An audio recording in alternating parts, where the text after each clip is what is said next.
Good morning friends. आज का हमारा टॉपिक है सेक्शन 17। हमने ना जो फॉरेंसिक फार्मेसी के सेक्शन किए थे ना 16 तक, उसके आगे का जो 17 है ना वो देखते हैं। सही है। अब आगे का जो 17 सेक्शन है ना उसमें आ जाता है फंक्शन ऑफ सेंट्रल काउंसिल। जो सेंट्रल काउंसिल हमने बनाई थी, एस्टेब्लिश की थी, उसकी कंपोजिशन देखी थी, उसके क्या फंक्शन है, वो क्या क्या काम करेगी, वो काउंसिल क्यों बनी है, तो उस काउंसिल के क्या काम होंगे। जो मतलब फार्मेसी डिग्री है ना 5 इयर्स की, उसमें हम लोग एग्ज़ाम्स देते हैं। फॉर एग्ज़ाम्पल फर्स्ट ईयर है, उसके भी सेमेस्टर 1 सेमेस्टर 2 एग्ज़ाम्स देते हैं ना, तो उन एग्ज़ाम्स को अप्रूव करना वो फार्मेसी काउंसिल का काम है। To approve examination in pharmacy for purpose of the qualifying person for registration as a pharmacist. हमें पता है अगर कोई एज अ फार्मासिस्ट रजिस्टर होना चाहता है तो उसके पास पहले फार्मेसी की डिग्री होनी चाहिए। अब वो डिग्री कब मिलेगी? जब वो एग्ज़ाम्स देंगे। एक कोर्स होगा पर्टिकुलर जो कि स्टैंडर्ड, उसे पढ़ना होगा, उसके एग्ज़ाम्स देने होंगे, उसके बाद जब डिग्री मिलेगी उसके बाद रजिस्ट्रेशन के लिए अप्लाई होगा। तो उस रजिस्ट्रेशन के लिए जो एग्ज़ाम्स होते हैं फार्मेसी के, उसे अप्रूव करना किसका काम है? सेंट्रल काउंसिल का। और दूसरा, टू प्रिस्क्राइब सब्जेक्ट्स, मतलब कौन से सब्जेक्ट आपको कवर करने इन एग्ज़ाम्स के लिए। मतलब फॉर एग्जांपल एग्ज़ाम्स हो रहे हैं तो कोई सब्जेक्ट्स भी तो होंगे ना उसमें, तो वो कौन से सब्जेक्ट्स हैं ना जो कि फार्मेसी काउंसिल अप्रूव कर रही फॉर द एग्जामिनेशन, जिस पे एग्जामिनेशन वो लेंगे। उसके बाद जो सी है ना क्लॉज, उसमें ये बताया जा रहा है जो कोर्स ऑफ स्टडी, मतलब ड्यूरिंग फार्मेसी कोर्स हम लोग जो जिस डिग्री के ड्यूरिंग जो हम लोग स्टडी करते हैं ना, उसे हम क्या करते हैं? Course of study. तो ये पूरा कोर्स होता है ना 5 इयर्स का, तो उस कोर्स को अप्रूव करना, मतलब इस कोर्स में क्या क्या सब्जेक्ट्स आएंगे, कौन कौन सी चीज़ें आएंगी, और सब्जेक्ट में भी कौन सी चीज़ों पे ज़्यादा फोकस किया जाएगा। तो ये सारा जो कोर्स है ना उसको अप्रूव करने का काम भी किसका है? सेंट्रल काउंसिल का। और दूसरा डी इसका, इसमें ये है कि जो मतलब कंडीशन और प्रोसीजर्स होंगे for the admission of the candidate to the approved examination. For example अगर आप अपने सेमेस्टर ईयरली एग्जाम्स देते हो, सही है, तो उसके लिए कौन से प्रोसीजर और कौन सी कंडीशन आप फॉलो करोगे वो भी अप्रूव करेगी या प्रिस्क्राइब करेगी कौन? Central council. उसके बाद आ जाता है कि ले डाउन देखेगी किसका? स्टैंडर्ड ऑफ टीचिंग, मतलब जो आपको टीचिंग हो, मतलब जो आपको स्टडी करवाया जा रहा है ना ड्यूरिंग द मतलब डिग्री ऑफ द फार्मेसी, तो उसकी जो टीचिंग स्टैंडर्ड्स है ना वो कैसे हैं इंस्टीट्यूट के, जो कि अप्रूव कोर्स को टीच करवाएंगे, उसके स्टैंडर्ड्स कैसे हैं। उसके बाद वो इक्विपमेंट्स एंड फैसिलिटीज़, कौन सी ऐसे इक्विपमेंट्स और फैसिलिटीज़ बच्चों के लिए होनी चाहिए, मतलब जो स्टूडेंट फार्मेसी स्टूडेंट है ना उनके लिए कौन से इक्विपमेंट्स और कौन सी फैसिलिटीज़ होनी चाहिए। दूसरा क्या करेगी? रिकॉग्नाइज करेगी डिग्री, कि ये 5 ईयर की कंप्लीट डिग्री है या कोई डिप्लोमा है फार्मेसी का, वो भी रिकॉग्नाइज करना for the purpose of registration, मतलब रजिस्टर मेंटेन करना, रजिस्टर करना, उसकी सर्टिफिकेट देना, काम किसका है? प्रोविंशियल गवर्नमेंट का। लेकिन उस मतलब रजिस्ट्रेशन को, मतलब डिग्री रिकॉग्नाइज करना और रजिस्ट्रेशन के लिए अप्रूव देना किसका काम होगा? वो काम है सेंट्रल काउंसिल का। अब उसके बाद क्या होगा? एच में क्या है? टू कॉज इंस्पेक्शन, फिर वो इंस्पेक्ट करेगा उस इंस्टीट्यूट को जो कि वो कंडक्ट करवाए एग्ज़ाम्स, और जो कि वो जो स्टडी करवा रहा है, कोर्स ऑफ स्टडी, मतलब जो कोर्स ऑफ स्टडी अप्रूव्ड है ना उसे टीच करवा रहा है, और दूसरा जो एग्ज़ाम्स है ना वो कंडक्ट करवा रहा है, तो उस इंस्टीट्यूट को इंस्पेक्ट करेंगे कि वाकई मतलब स्टैंडर्ड्स उसके सही हैं, एग्जामिनेशन स्टैंडर्ड्स, और जिस तरह का कोर्स वो स्टडी करवा रहा है वो सही है, अप्रूव्ड है, ये सारी इंस्पेक्शन करेगा। उसके बाद क्या होगा? और भी पावर्स जो कि इन्हें दी गई हो इन एक्ट में, तो वो उन पे भी काम करेंगे। उसके बाद है इसका सब सेक्शन बी। इसमें क्या होगा? जो सेंट्रल काउंसिल है ना विद द प्रीवियस अप्रूवल, मतलब सेंट्रल काउंसिल कहाँ से अप्रूवल लेगी? सेंट्रल गवर्नमेंट, मतलब federal government, that by notification in official gazette make regulation for the purpose of, जो सेक्शन 1 मतलब अप्रूव करना एग्जामिनेशन को, कोर्स को अप्रूव करना, सब्जेक्ट्स को अप्रूव करना, इनको परफॉर्म करने के लिए जो रेगुलेशंस बनाएंगी ना सेंट्रल काउंसिल, वो ऑफिशियल गैजेट में डाल देगी। पर अप्रूव कौन करेगा उसे? फेडरल गवर्नमेंट या सेंट्रल गवर्नमेंट। अब आ जाते हैं अप्रूवल ऑफ एग्जामिनेशन। जो दो काम थे ना, अप्रूव करना एग्जामिनेशन को और कोर्स को, जो सेंट्रल काउंसिल के, तो उस पर ना सेक्शंस बने हुए हैं। तो 18 सेक्शन किसका है? अप्रूवल ऑफ द एग्जाम्स, मतलब जो सेंट्रल काउंसिल अप्रूव करेगी ना एग्जाम्स वो, तो ये आ जाते हैं सेक्शन 18 में। और सेक्शन 19 में क्या आएगा? Approval of the course of study, जो कोर्स ऑफ स्टडी अप्रूव करेगी फॉर द फार्मेसी स्टूडेंट वो आ जाएगा। तो 18 में देखते हैं, कोई भी इंस्टीट्यूट या कोई भी अथॉरिटी, सही है, या तो प्रोविंशियल काउंसिल जो कि होल्ड मतलब जो कि करवा रही है एग्जाम्स इन अ फार्मेसी, सही है, वो अप्लाई करेगी सेंट्रल काउंसिल पे कि वो अप्रूव करे examination for the purpose of qualifying, मतलब जब वो एक डिग्री मतलब जब वो एग्जाम्स देगा तो उसकी डिग्री कंप्लीट होगी और वो क्वालिफाइड होगा फॉर द रजिस्ट्रेशन, मतलब तभी हम उसे कहेंगे ना कि ये रजिस्ट्रेशन के लिए क्वालिफाई। तो उस क्वालिफिकेशन के लिए जो एग्ज़ाम्स देगा तो उसे अप्रूव कौन करेगा?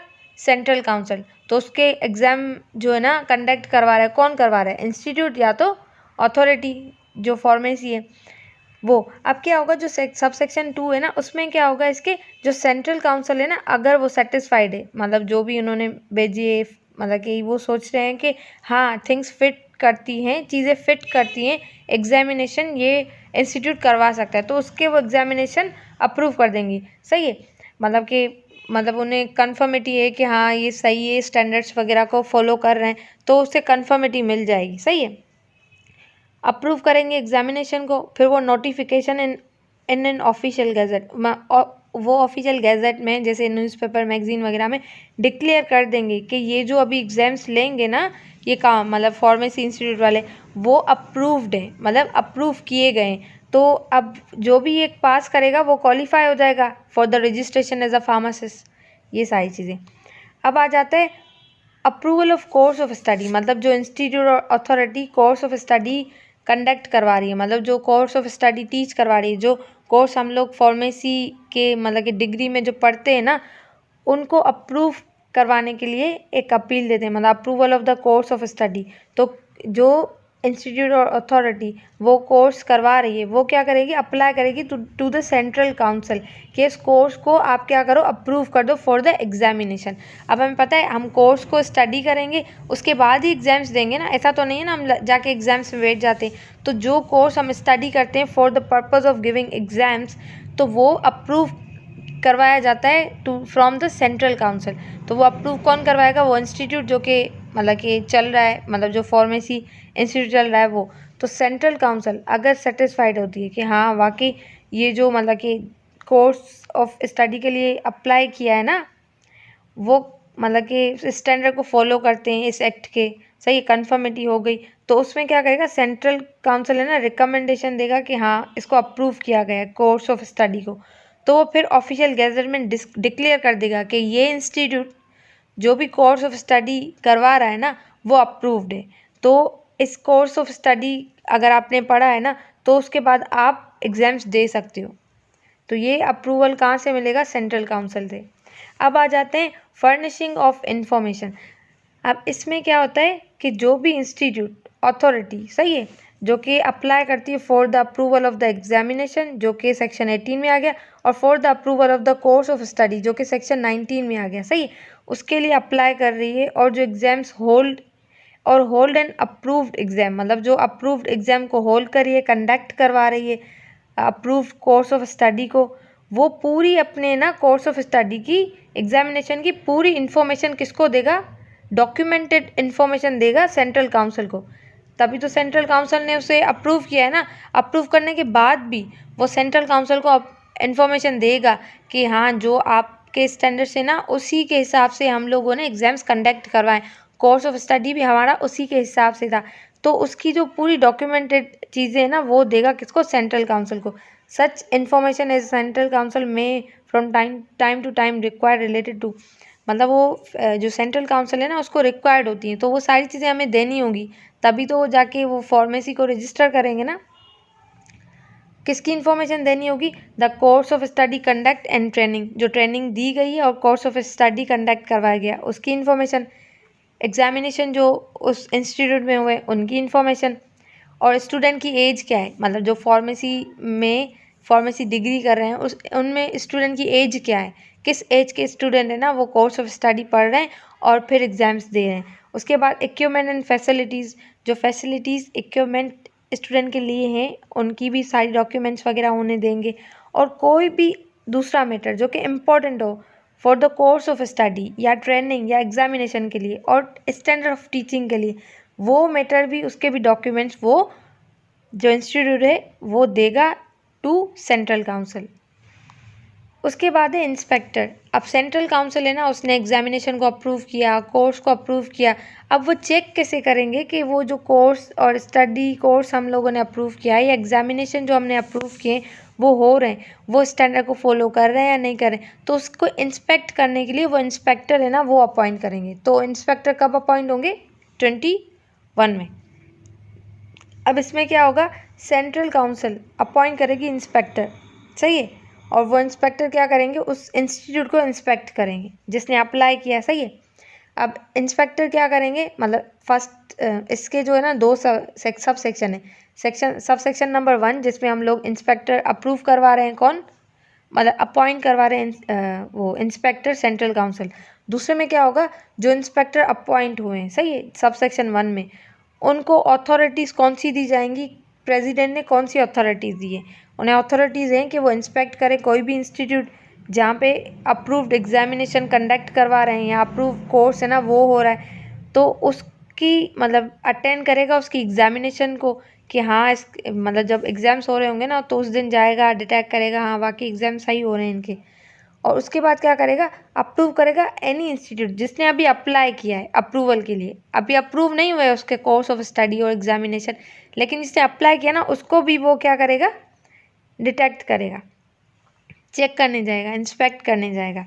उसके बाद जो इंस्पेक्टर है ना वो जो अटेंड करा एग्ज़ाम्स, वो इंटरफेयर नहीं करेगा कि आपने ये नहीं किया, आपने ये स्टैंडर्ड को फॉलो नहीं किया, वहाँ वो कुछ नहीं बोलेगा, जस्ट एग्जामिन करेगा और एक रिपोर्ट, अगर उसे कुछ ऊपर नीचे लगता है उसकी एक रिपोर्ट बना के सेंट्रल काउंसिल को दे देगा कि उस मैटर के रिगार्डिंग जो मतलब उसने किया है ना, मतलब एग्जामिनेशन अटेंड किए ना उस मैटर में, अगर कोई रिपोर्ट ऐसी चीज़ उसे फील हुई है तो उसकी रिपोर्ट बना के काउंसिल को दे देगा, लेकिन इंटरफेयर नहीं करेगा एग्जामिनेशन में, कुछ नहीं बोलेगा और चला जाएगा। उसके बाद क्या होगा, सेक्शन नंबर हमने किया 21, ये है सेक्शन नंबर 22। सेक्शन नंबर 22 में क्या होगा, विड्रॉल ऑफ अप्रूवल। मतलब एक दफ़ा अप्रूवल मिल गया इसका मतलब ये नहीं कि आप स्टैंडर्ड फॉलो करो नहीं करो, नहीं, अप्रूवल को विड्रॉ ना हो जाए वो अप्रूवल, इसके लिए आपको स्टैंडर्ड को मेंटेन रखना होता है।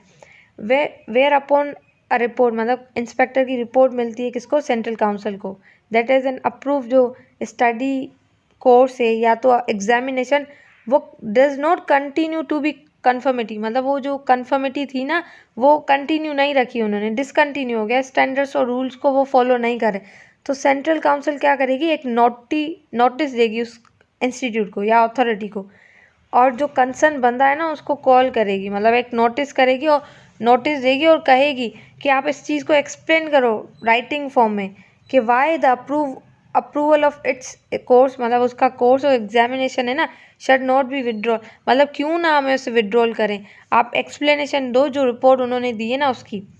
तो अब क्या होगा, सब सेक्शन 2 में जो इंस्टीट्यूट है ना जिन्हें नोटिस मिला है वो क्या करेंगे, 60 डेज़ के अंदर अंदर, मतलब जब उन्होंने एक नोटिस उन्हें मिला, रिसीव किया, उसके 60 डेज़ के अंदर अंदर वो क्या करेंगे, एक रिटन फॉर्म में जो ना मतलब वो एक लिख देंगे मतलब नोटिस के बाद वो रिप्रेजेंट करेंगे कि वाह क्यों ये सारी चीज़ ना क्यों हुई है। Also make such representation to the central council such the provincial government as it may wish, मतलब उसको रिप्रेजेंट करेंगे, क्या रिप्रेजेंट करेंगे, central council after considering the explain, मतलब वो एक्सप्लेनेशन देंगे कि ये सेकंड में कि ये क्या था और क्यों हुआ, मतलब वो रिपोर्ट के जो रिपोर्ट इंस्पेक्टर ने दी है ना उस पर वो एक्सप्लेनेशन रिटन फॉर्म में देंगे। उसके बाद जो सेंट्रल काउंसिल है ना वो कंसीडर करेगी उनके एक्सप्लेनेशन को, देखेगी कि उन्होंने जो मतलब कि सब सेक्शन नंबर 2 में जो उन्होंने रिटन फॉर्म में दिया है कि क्या मसला था क्या हुआ, पूरा ऑब्जर्व करेगी उसकी रिप्रेजेंटेशन को, विद द गवर्नमेंट में थिक मतलब प्रोविंशियल गवर्नमेंट को लगता है कि फिट मतलब सही है, फिर वो नोटिफिकेशन में ऑफिशियल गैजेट में डिक्लेयर कर देगी कि ये अप्रूव्ड है कोर्स ऑफ स्टडी और एग्जामिनेशन जो इसने कंडक्ट करवाया ना वो उसको अप्रूव कर देगी, मतलब डिक्लेयर कर देगी अप्रूव्ड, सही है कि ना इस स्पेसिफिक डेट पे जो एग्ज़ाम्स हुए हैं इस इंस्टीट्यूट के वो अप्रूव्ड हैं, सही है, उनमें कोई ऐसी मतलब कि एज सच प्रॉब्लम नहीं है, वो उस पीरियड के लिए, मतलब उस स्पेसिफाइड जो पीरियड है ना उसके लिए अप्रूव कर देगी उसको। उसके बाद है function of the provincial council. वो सेंट्रल काउंसिल के हो गए कि वो एग्जामिनेशन को अप्रूव करें, कोर्स ऑफ स्टडी को अप्रूव करें, ये सारी चीज़ें ना। अब हम देखेंगे function of the provincial council. Provincial council के क्या फंक्शन है? जो फार्मासिस्ट बनते हैं ना उनके रजिस्टर को मेंटेन करना और प्रिपेयर करना। या तो वो प्रिपेयर करेंगे खुद रजिस्टर या तो प्रिपेयर करवाएंगे, सही है। ये सारे फंक्शन है किसके? प्रोविंशियल के। और जो एग्जाम्स अप्रूव किए ना सेंट्रल काउंसिल ने, उन्हें कंडक्ट करवाना भी प्रोविंशियल काउंसिल का काम होता है।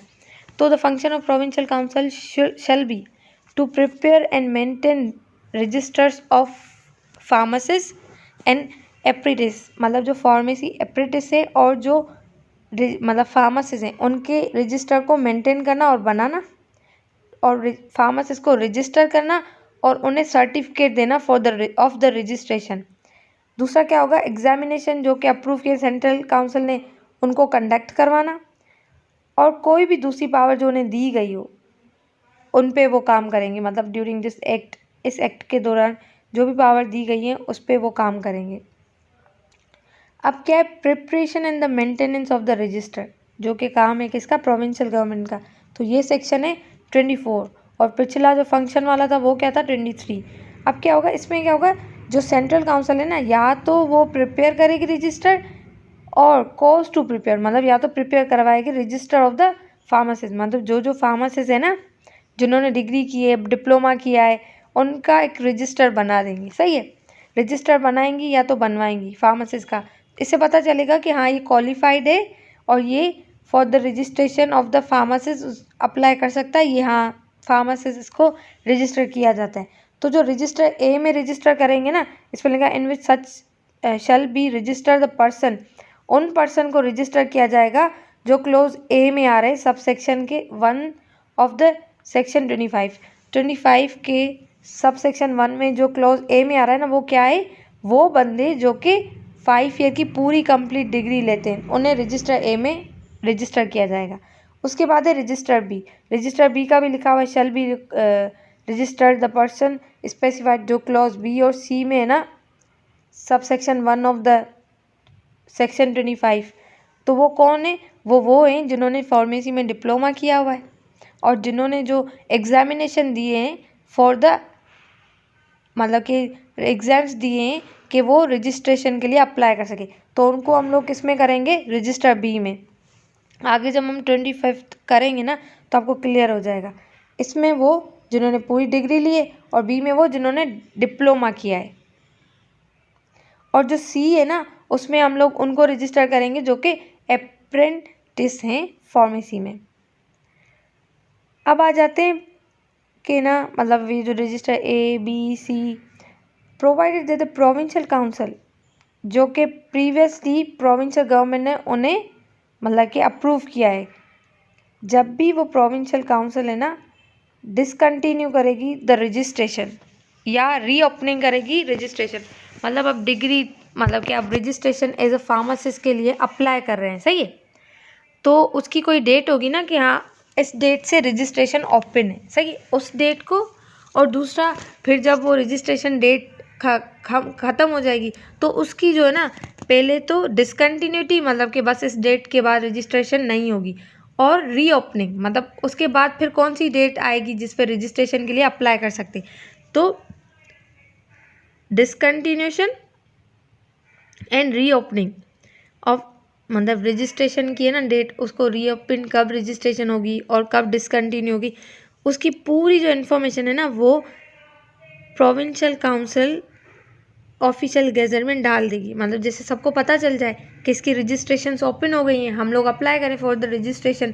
जैसे किसी ने डिग्री की है, किसी ने डिप्लोमा किया है, तो वो रजिस्ट्रेशन के लिए अप्लाई करना चाह रहा है, तो उसे कैसे पता चलेगा? ऐसे पता चलेगा ऑफिशियल गैजेट, मतलब न्यूज़पेपर या मैगजीन में आएगा तो पता चल जाएगा, फिर वो अप्लाई करेगा।